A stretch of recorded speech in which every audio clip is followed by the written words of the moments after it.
Hai teman-teman semua, berjumpa lagi di channel YouTube Dunia Japanese ID. Untuk dukung channel ini, silakan teman-teman tekan tombol subscribe agar saya lebih bersemangat lagi membuat video-video tentang materi soal dan pembahasan dari soal-soal tes CPNS. Oke, tentunya teman-teman masih tetap semangat untuk belajar tentang materi dan soal tes CPNS ya.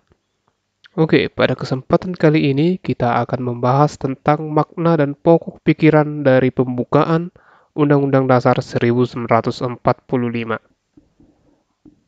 Undang-Undang Dasar Republik Indonesia tahun 1945 atau sering kita sebut UUD 1945 adalah Konstitusi Negara Kesatuan Republik Indonesia atau NKRI. Konstitusi adalah ketentuan atau aturan. Jadi, Undang-Undang Dasar 1945 merupakan hukum dasar yang menjadi sumber dasar dari segala peraturan perundang-undangan di Indonesia.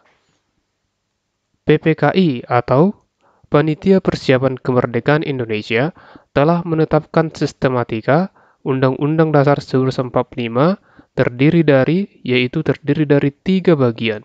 Yang pertama, pembukaan UUD 1945. Yang kedua, batang tubuh UUD 1945. Yang ketiga, penjelasan UUD 1945. Pada video kali ini kita akan fokus mengenai yang pertama, yaitu makna dan pokok pikiran yang terdapat pada pembukaan UUD 1945.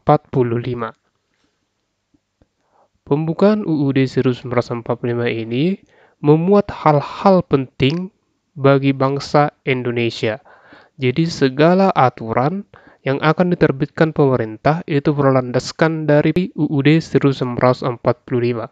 Semua undang-undang harus berdasarkan UUD 1945. Oke, kita ke slide berikutnya. Oke, kita langsung kepada makna dan pokok pikiran pembukaan UUD alinea yang pertama.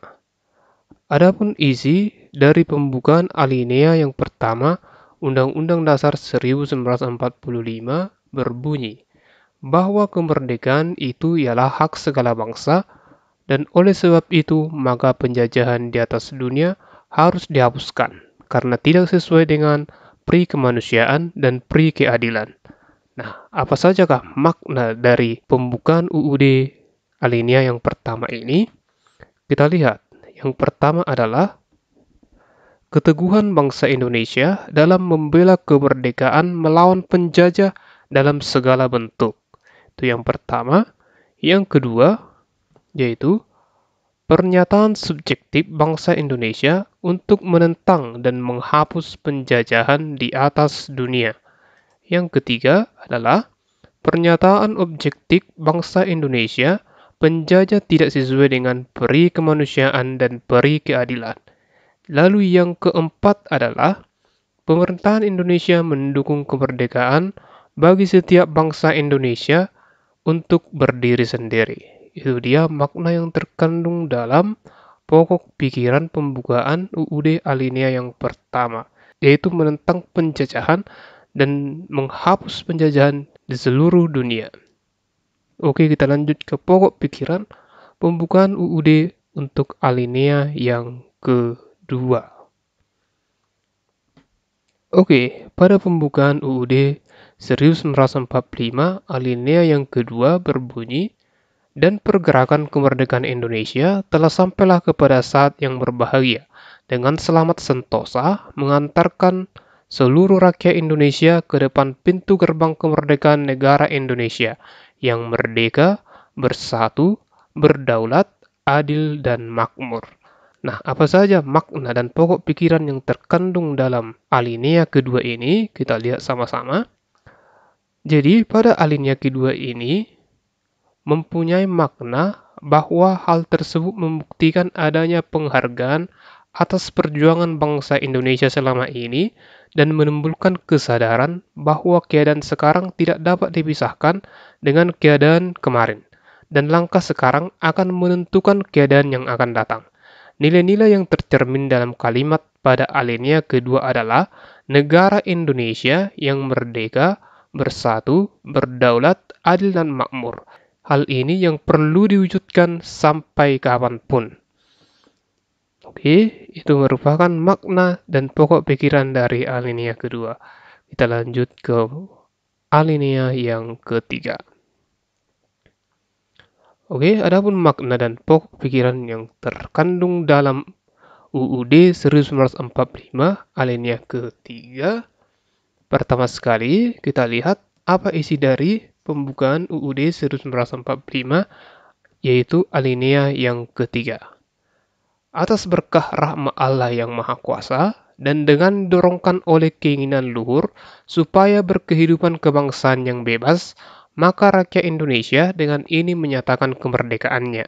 Nah, makna dan pokok pikirannya adalah, untuk alinea ketiga ini memiliki makna bahwa perjuangan meraih kemerdekaan itu bukan hanya semata menjelaskan lagi apa yang menjadi motivasi real dan material bangsa Indonesia untuk menyatakan kemerdekaannya, tetapi juga menjadi keyakinan, menjadi spiritualnya, bahwa maksud dan tujuannya menyatakan kemerdekaannya atas berkah Allah yang Maha Esa. Dengan demikian, bangsa Indonesia mendambakan kehidupan yang berkesinambungan, kehidupan material dan spiritual, keseimbangan dunia dan akhirat. Oke, itu dia makna yang terkandung dalam alinea yang ketiga. Kita lanjut pada makna dan pokok pikiran yang terkandung dalam alinea yang keempat, yaitu alinea yang terakhir yang terdapat dalam pembukaan UUD 1945.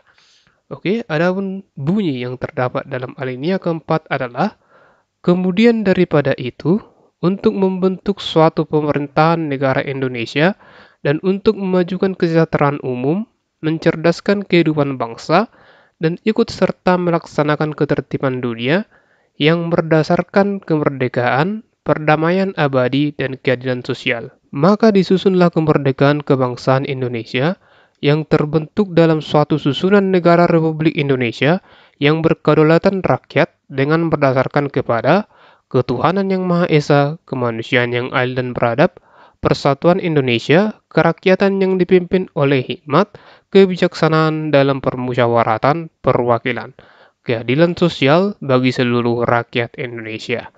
Oke, apa makna yang terkandung dalam pembukaan UUD 1945 yang keempat? Adapun makna yang terkandung dalamnya adalah, kita lihat sama-sama makna dan pokok pikiran alinea keempat. Sebagai bentuk rumusan terpanjang dan terdapat pada alinea keempat ini memiliki makna yang terkandung dalamnya, yaitu negara Indonesia mempunyai fungsi sekaligus tujuan, yaitu melindungi segenap bangsa Indonesia dan seluruh tumpah darah Indonesia, memajukan kesejahteraan umum, mencerdaskan kehidupan bangsa, dan ikut serta melaksanakan ketertiban dunia berdasarkan kemerdekaan, perdamaian abadi, dan keadilan sosial. Keharusan adanya Undang-Undang Dasar, adanya ajas politik negara yaitu Republik yang berkedaulatan rakyat, adanya ajas kerohanian yaitu Pancasila sebagai ideologi nasional, ketuhanan yang Maha Esa, kemanusiaan yang adil dan beradab, persatuan Indonesia, kerakyatan yang dipimpin oleh hikmat kebijaksanaan dalam permusyawaratan atau perwakilan, keadilan sosial bagi seluruh rakyat Indonesia. Oke, itu dia makna dan pokok pikiran dalam pembukaan Undang-Undang Dasar 1945.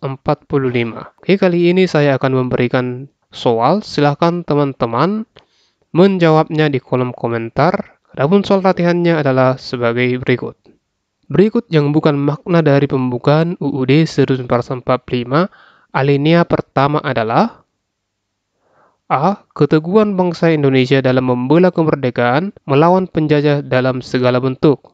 B. Pernyataan subjektif bangsa Indonesia untuk menentang dan menghapus penjajahan di atas dunia.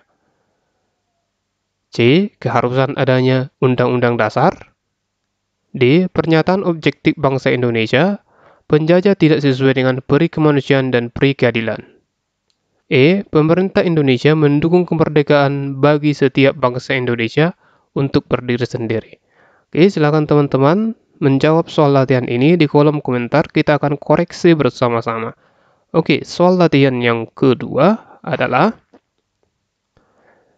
Yang menetapkan sistematika Undang-Undang 1945 adalah A. BPUPKI, B. Panitia 9, C. PPKI, D. Budi Utomo, E. Jepang.